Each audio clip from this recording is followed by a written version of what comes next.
सबको जय मसीह की, परमेश्वर के नाम की महिमा हो। आज हम देखेंगे भजन संहिता 78, परमेश्वर और उसके लोग। धैर्य के साथ आप इस भजन संहिता को सुनिए, क्योंकि ये सबसे बड़ी जो भजन संहिता है वो है भजन संहिता 119, और ये इसका करीब 40% 40% है। थोड़ी सी नॉर्मल भजन संहिता से ये बड़ी है, इसलिए पूरा लाभ लेने के लिए, परमेश्वर से जुड़े रहने के लिए थोड़ी ज़्यादा देर बैठकर आज की इस भजन संहिता को सुनिए। तो आइए शुरू करें भजन संहिता 78, परमेश्वर और उसके लोग। हे मेरे लोगों, मेरी शिक्षा सुनो। यहाँ पर आसाफ है जो इस भजन संहिता का लेखक है, वो लोगों से कह रहा है कि हे लोगों, मेरी शिक्षा सुनो। विशेष रूप से ये बात है, आसाफ है, वो नई पीढ़ी के लोगों से कह रहा है, अपने कम उम्र के बच्चों से कह रहा है, मेरे वचनों की ओर कान लगाओ। मैं जो कहना चाह रहा हूँ उसकी ओर कान लगाओ। मैं अपना मुंह नीति वचन नीति वचन कहने के लिए खोलूँगा, और मैं प्राचीन काल की गुप्त बातें कहूँगा। तो यहाँ पर आशाप कहता है कि नीति वचन में जो जो बातें कही गई है, उन सारी बातों का जिक्र मैं आज आपके सामने करना चाहता हूँ। और कुछ गुप्त बातें भी थी जिनको कि तुम लोग नहीं जानते, वो बातें भी आज मैं तुम्हारे साथ शेयर करना चाहता हूँ। आसाप यहाँ पर नई पीढ़ी के लोगों से परमेश्वर का वचन शेयर करना चाहते हैं। आगे कारण बताते हैं कि क्यों वो परमेश्वर का वचन है हम लोगों से शेयर करना चाहते हैं। तीसरी आयत में लिखा है, जिन बातों को हमने सुना और जान लिया और हमारे बाप दादाओं ने हमसे वर्णन किया है, उन्हें हम उनकी संतान से गुप्त न रखेंगे, परंतु होनहार पीढ़ी के लोगों से यहोवा का गुणवाद और उसकी सामर्थ्य और आश्चर्य का वर्णन करेंगे।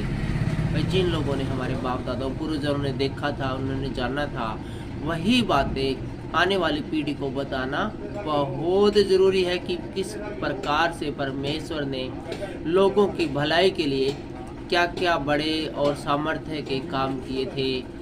और 5वीं आयत बताती है, उसने तो याकूब में एक चितौनी ठहराई और इजराइल में एक व्यवस्था चलाई, जिसके विषय उसने हमारे पितरों को आज्ञा दी कि तुम इन्हें अपने बाल बच्चों को बताना।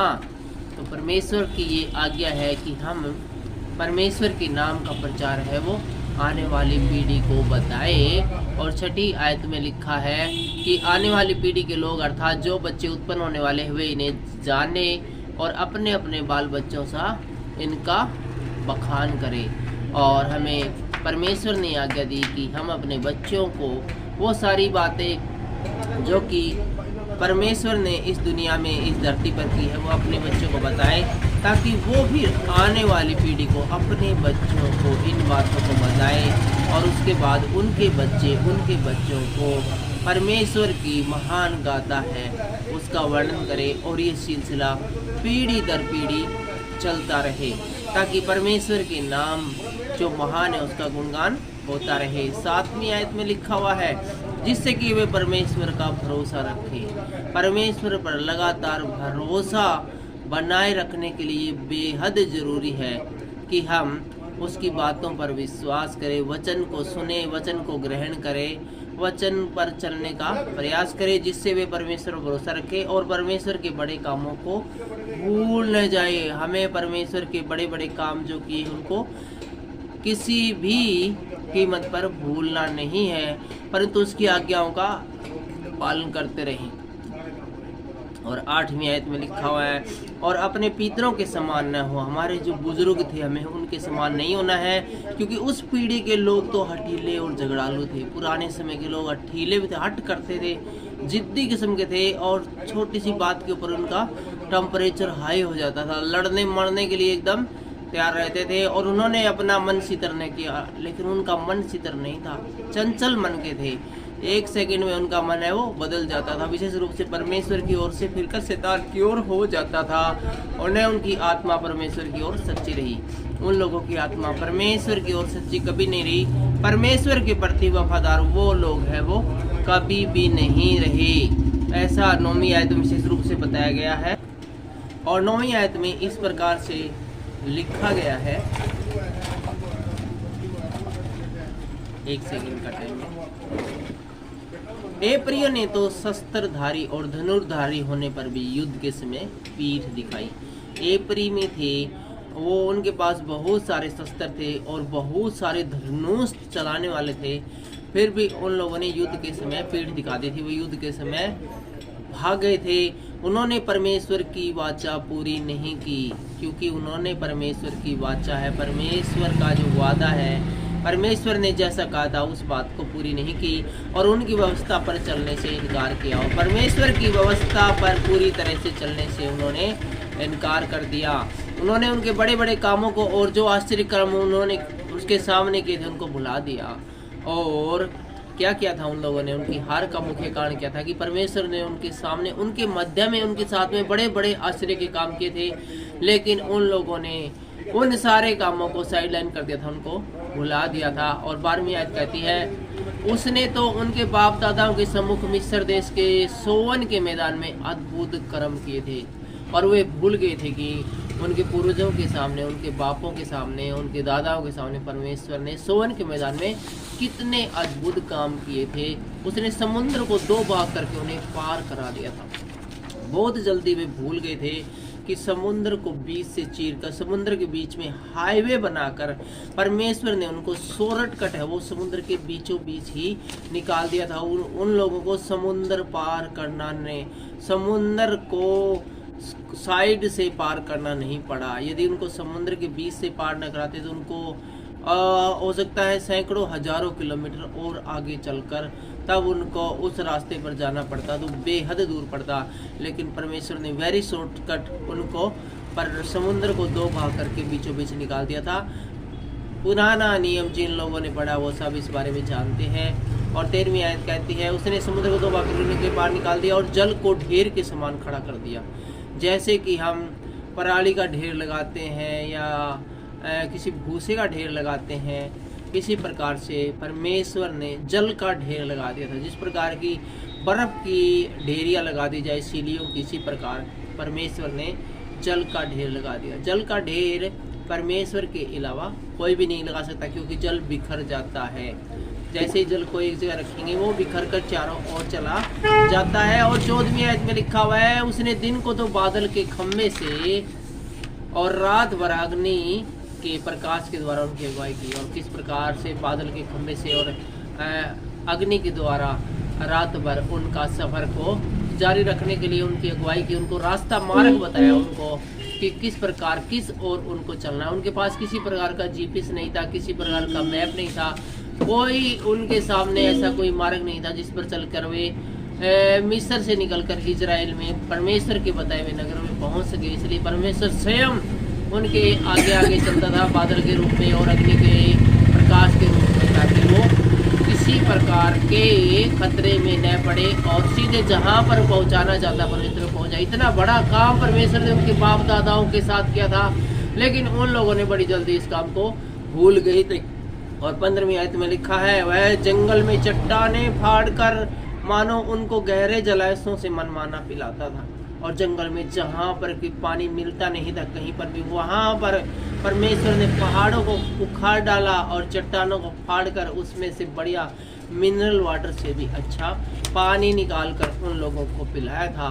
और 16वीं आयत में लिखा है, उसने चट्टान से भी धाराएं निकाली और नदियों का सा जल बहाया। उसने चट्टान से भी धाराएं निकाली, नदियों सा जल बहाया। चट्टानों को निकालकर जैसे नदियों में बड़ा पानी की धाराएं बहती है, ऐसे ही उन्होंने पानी को बहा दिया था।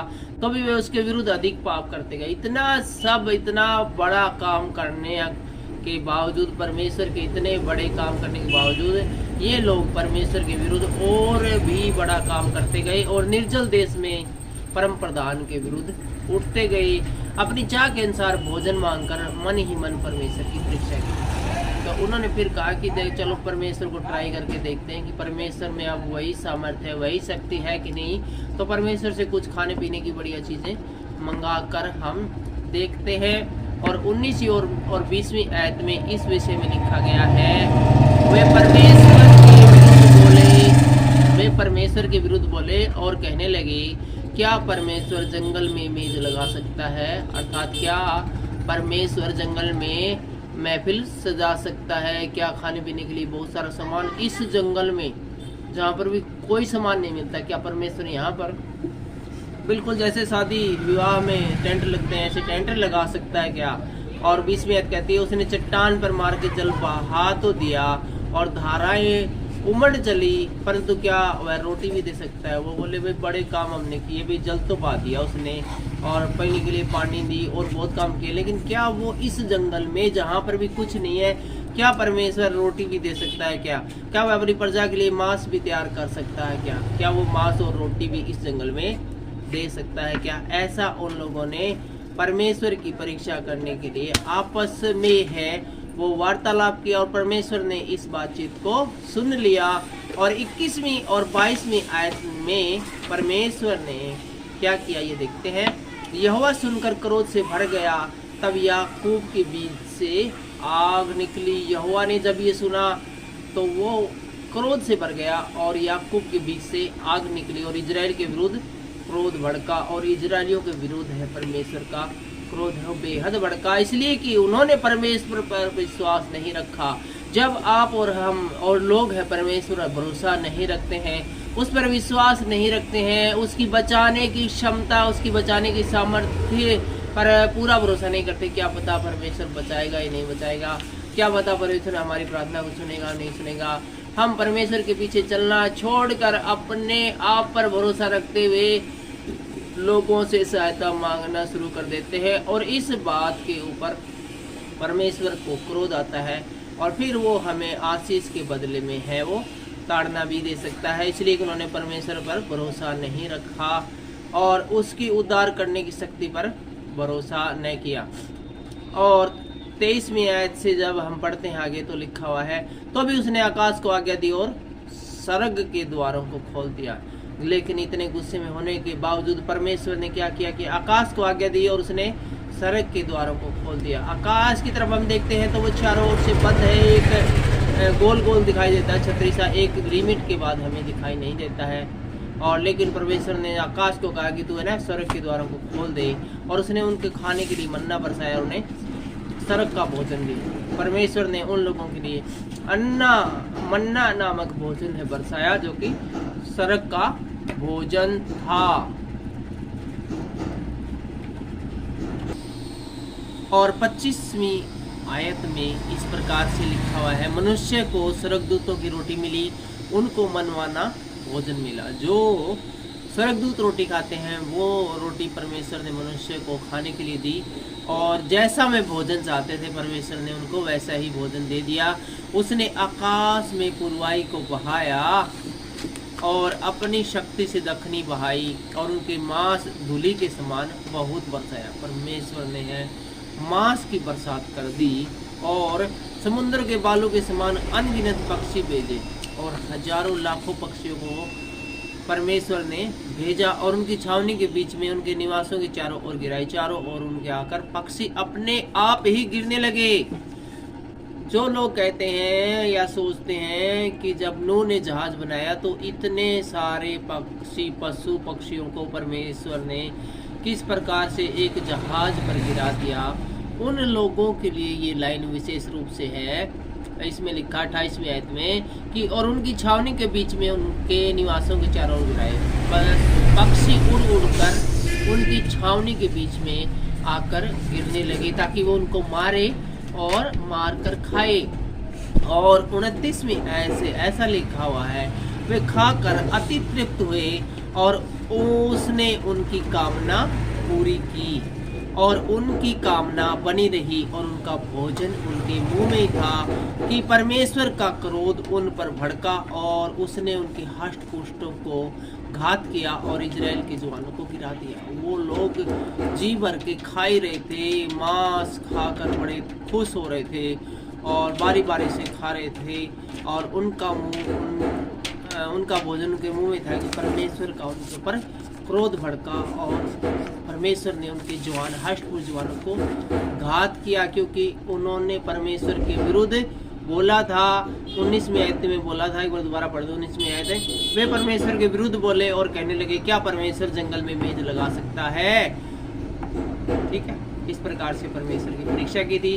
परमेश्वर ने उनको जो कहा था कि क्या वह जंगल में मंगल कर सकता है, तो परमेश्वर ने जंगल में मंगल तो कर दिया, उनकी पसंद का भोजन तो दे दिया, लेकिन गुस्से में दिया, क्योंकि परमेश्वर से उन्होंने चालाकी से मांगा था, उसकी परीक्षा करना चाही थी। इसीलिए परमेश्वर ने उनको भोजन तो दिया, लेकिन भोजन के साथ में तगड़ी सजा भी दी। और 32वीं आयत कहती है, इतने पर भी वे और भी अधिक पाप करते गए और परमेश्वर के आश्चर्य कर्मों की प्रतीति न की। ये सब घटना घटने के बाद परमेश्वर ने बहुत सारे उनके लोगों को मार दिया, फिर भी वो बंदे सुधरे नहीं और भी ज्यादा इससे भी बढ़कर वो पाप करते गए। और परमेश्वर ने जो बड़े बड़े आश्चर्य कर्म किए थे उनको उन लोगों ने समझ नहीं रखा।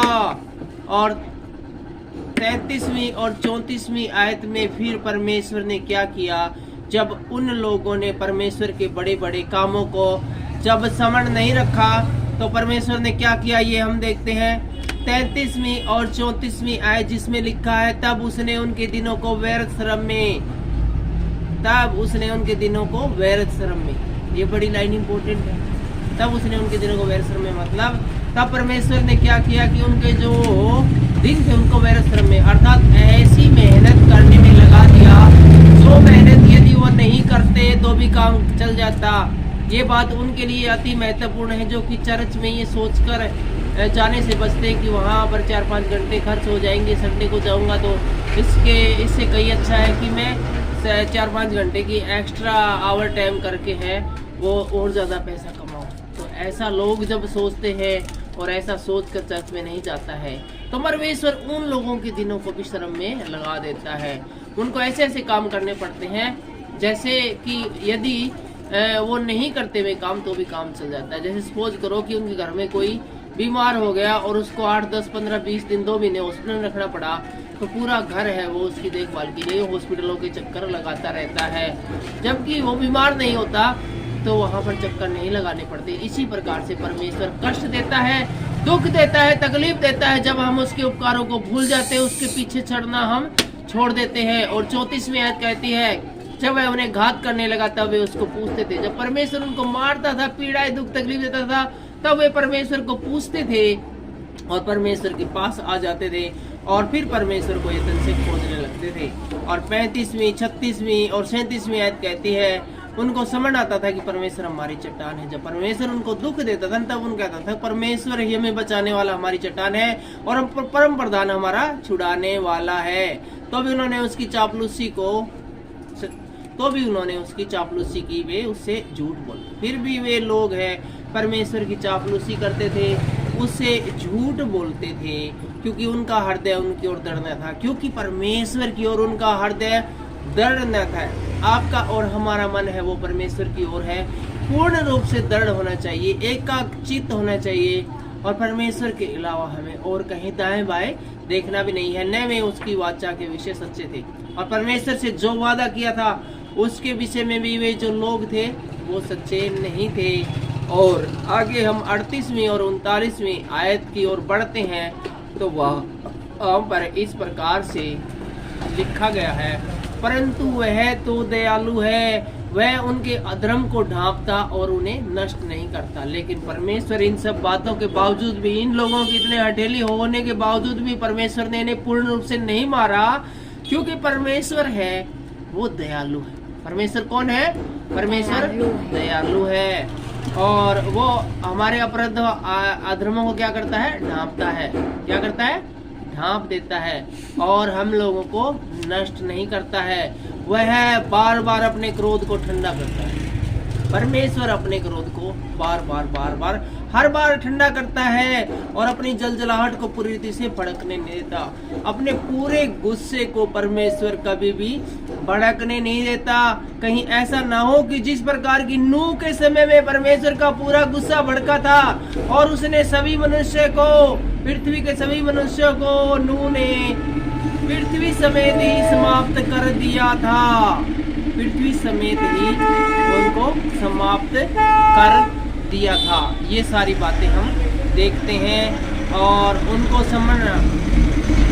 और 39वीं आयत में लिखा है, उसको समझ रहा कि ये नासवान है और ये वायु के समान है जो चली जाती और लौट कर नहीं आती।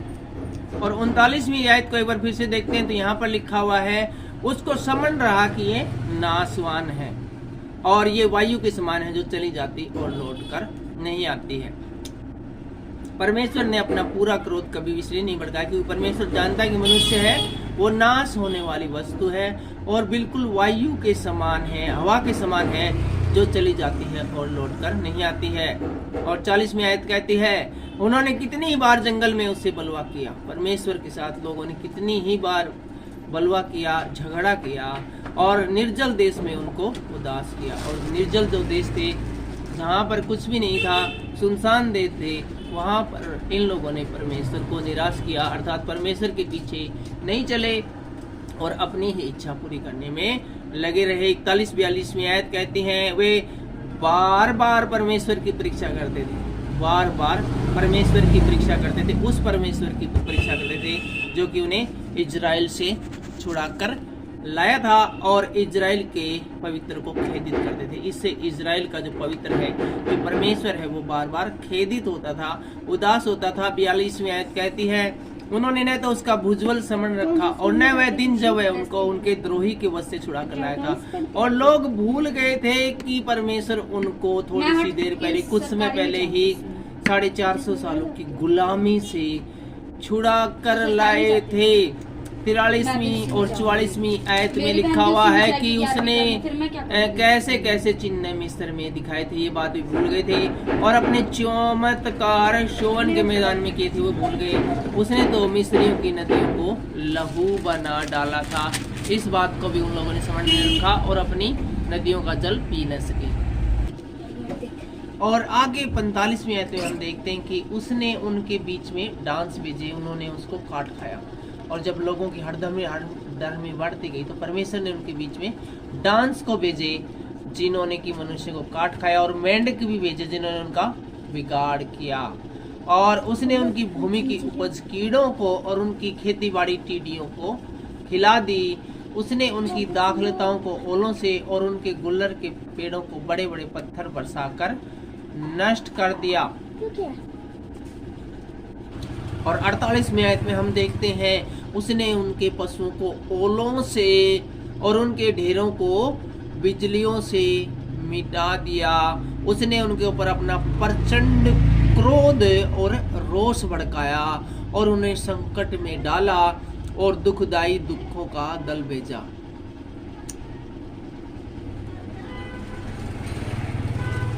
जो भजन संहिता की जो हम 78 नंबर पढ़ते हैं भजन संहिता, तो उसकी जो 49वीं लाइन है उसके नीचे की लाइन याद रखना, और दुखदाई दूतों का दल भेजा। जब कोई परमेश्वर के मार्गों पर सीधे सीधे नहीं चलता है। चलिए आइए 50वीं आयत से आगे देखते हैं, उसने अपने क्रोध का मार्ग खोला। ये भी बड़ी इंपॉर्टेंट लाइन है। भजन संहिता 78 हम पढ़ रहे हैं और इसकी 50वीं आयत में लिखा है, उसने अपने क्रोध का मार्ग खोलता है। एक मार्ग है परमेश्वर का, एक मार्ग है जो कि परमेश्वर की ओर से आता है और उस मार्ग का नाम है क्रोध का मार्ग। परमेश्वर ने क्रोध का मार्ग खोला। तो जब लोग टेढ़े मेढ़े उल्टे सीधे काम करते हैं तो परमेश्वर अपने क्रोध का मार्ग खोल देता है और उनके प्राणों को मृत्यु से ने बचाया। याद रखें, प्रति क्षण हर क्षण परमेश्वर हमारे प्राणों को मृत्यु से बचाता है, लेकिन जब परमेश्वर अपने क्रोध का मार्ग खोल देता है तो फिर मृत्यु से नहीं बचाता है, परंतु उसको मरी के वश में कर दिया और लोगों को मरी के वश में कर दिया। मरी एक जिस प्रकार कोरोना आया था ना, इसी प्रकार का एक रोग था, एक समय था जो इसके चक्कर में आ जाता तुरंत ही मर जाता था। 51वीं आयत में लिखा है, उसने मिस्र के सब पहलौठों को मारा। आपको याद होगा कि मिस्र में जितने भी घर में जो सबसे बड़ा होता था लड़का, या हो सकता है लड़की भी हो, या फिर साथ में जानवर भी थे, जितने पहलौठे थे जो बड़े थे सबसे, उन सबको मार दिया था। जो हाम के डेरों में मोरस के पहले फल थे, परंतु उस अपने प्रजा को भेड़ बकरियों के समान ने प्रस्थान कराया। लेकिन जो मिस्र में इजरायली थे उनको तो भेड़ बकरियों के समान परमेश्वर ले आया और जंगल में उनकी अगुवाई पशुओं के झुंड की सी की। और 53वीं आयत में लिखा है, तब वे उसके चिल्लाने से बेखटके चले और उनको कुछ भय न हुआ। जब परमेश्वर उनको लेकर आया इतने बड़े युद्ध क्षेत्र में से, आप भी देखा हो आपने यूक्रेन का युद्ध में कितना बुरा हाल था और किस प्रकार से बमबारी हो रही थी, तो बिल्कुल ऐसा ही हालात है। उसमें भी मिस्र में था, जब इजरायलियों को निकाल कर लाया और लोग भयग्रस्त थे, लेकिन जैसे परमेश्वर उनको निकाल कर लाया उनके अंदर का भय खत्म हो गया और वो टेंशन फ्री है वहां से निकल कर आए। परंतु उनके शत्रु समुद्र में डूब मरे, लेकिन जो ये मिस्री थे वो समुद्र के बीच में डूब के मर गए। जबकि जो परमेश्वर के लोग थे वो बेखटके आराम से, चैन से, आनंद के साथ युद्ध क्षेत्र से जीवित बचकर परमेश्वर के साथ आए।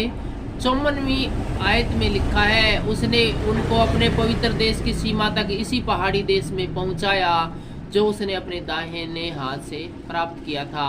उसने उनके सामने अन्य जातियों के भाग दिया, उसने उनके सामने से अन्य जातियों को भगा दिया। अन्य जाति के लोग थे जितने भी, उन सबको भी परमेश्वर ने भगा दिया और उनकी भूमि को डोरी से माप माप कर बांट दिया और इजराइल के गोत्रों को उनके डोरे में बसाया। और आगे हम 56वीं आयत से लेकर जल्दी जल्दी पढ़ेंगे क्योंकि ऑलरेडी वीडियो काफी लंबा हो चुका है। तो भी उन्होंने परम प्रधान परमेश्वर की परीक्षा की और उससे बलवा किया और उसकी चितौनियों को न माना। इतना सब होने के बावजूद भी उन लोगों ने, जो परम प्रधान है परमेश्वर है, उससे लड़ाई झगड़े किए और उसकी बातों को नहीं माना, उसकी आज्ञाओं पर नहीं चले। 57वीं आयत, और मुड़कर अपने पुरखाओं के समान विश्वासघात किया। जैसे उनके पुरखा विश्वासघात करते थे ऐसे ही इन्होंने भी परमेश्वर से विश्वासघात करना जारी रखा। उन्होंने निकम्मे धनुष के समान धोखा दिया क्योंकि उन्होंने ऊंचे स्थान बनाकर उनको रिच दिलाई। उन लोगों ने ऊंचे स्थान मिलाई, दूसरे देवताओं की पूजा की और परमेश्वर को रिच दिलाई और परमेश्वर के सभी उपकारों को उन्होंने भुला दिया और खुद ही मूर्ति के द्वारा उनसे जलन उपजाई। और वो जैसे जैसे खुद ही मूर्तियों के पास जाते थे परमेश्वर उससे जलिस रखते थे। परमेश्वर को बहुत बुरा लगता था और परमेश्वर सुन के रोष से भर गया। और परमेश्वर ने ये सुना अपने दूतों से कि वे किसी दूसरे देवताओं की पूजा करने लगे, तो परमेश्वर रोष से, गुस्से से भर गया और उसने इजरायलियों को बिल्कुल त्यज दिया और इजरायलियों को उन्होंने, परमेश्वर ने साइड लाइन कर दिया और परमेश्वर ने इजरायलियों को भुला दिया। 60वीं आयत लिखी है, उसने शीलों के निवास अर्थात उस तंबू को जो उसने मनुष्य के बीच खड़ा किया था त्याग दिया और परमेश्वर ने शीलों के निवास को भी त्याग दिया और अपनी सामर्थ्य को बंधुआई में जाने दिया और अपनी शोभा को द्रोहियों के वश में कर दिया। उसने अपनी प्रजा को तलवार से मरवा दिया और अपने निज भाग के विरुद्ध रोष से भर दिया। जो परमेश्वर ने अपनी निज प्रजा बनाने के लिए जो लोग इकट्ठे किए थे उस प्रजा को उसने तलवार से मर जाने दिया, क्योंकि उन लोगों ने परमेश्वर को रीस दिलाई थी और उसके पीछे चलने की बजाय किसी और के ही पीछे चलने लगे थे। 63वीं आयत कहती है, उनके जवान आग में भस्म हुए और इसके द्वारा परमेश्वर ने रोष दिखाया तो उनके जवान है वो आग से भस्म हो गए और उनकी कुमारियों के विवाह के गीत गाए न गए। और जो कुंवारियां थी उनके शादी होने की नौबत ही नहीं आई, उससे पहले ही उनका नाश हो गया। उनके शादी के गीत उनके घरों में गाए नहीं गए। उनके याजक तलवार से मारे गए और जो पास्टर लोग थे, उनके जो पास्टर लोग बनाए थे वो भी तलवार से मारे गए। उनकी विधवाएं रोने न पाई और उनकी विधवाओं ने भी रोना न चाहा। तब प्रभु मानो नींद से चौंका और ये सब मारकाट जारी थी और हाहाकार मचा था चारों ओर। तो 65वीं आयत में देखते हैं कि तब परमेश्वर अचानक जैसे नींद से चौंक उठा और ऐसे वीर के समान उठा जो दाख मधु पीकर लहराता हो और उसने अपने द्रोहियों को मार कर पीछे हटाया और उनकी सदा की नाम धराई कराई। फिर उसने यूसुफ को तंबू को तज दिया और एप्रेम के गोत्र को नहीं चुना, यहूदा ही के गोत्र को उसने अपने प्रिय सिय्योन पर्वत को चुन लिया। उसने अपने पवित्र स्थान को बहुत ऊंचा बना दिया और पृथ्वी के समान चित्र बनाया, जिसकी नींव उसने सदा के लिए डाली। फिर उसने अपने दास दाऊद को चुनकर भेड़शालाओं में से निकाल लिया। इन सब के बाद हम देखते हैं कि परमेश्वर ने दाऊद को चुन लिया कि वो जो अपनी प्रजा को है भेड़शालाओं में से निकाल लाए, जो कि शैतान के चंगुल में फंसी हुई थी। वह उनको बचाने वाली भेड़ों के पीछे पीछे फिरने से ले आया और वह उनकी प्रजा याकूब की अर्थात उसके नीच भाग इजराइल की चरवाही करे। और अंतिम लाइन में लिखा हुआ है, तब उसने खरे मन से उनकी चारावाही की और अपने हाथ की कुशलता से उनको अगुवाई दी। आज के इन वचनों के द्वारा आपको आशीष मिले, बरकत मिले। सबको जय मसीह।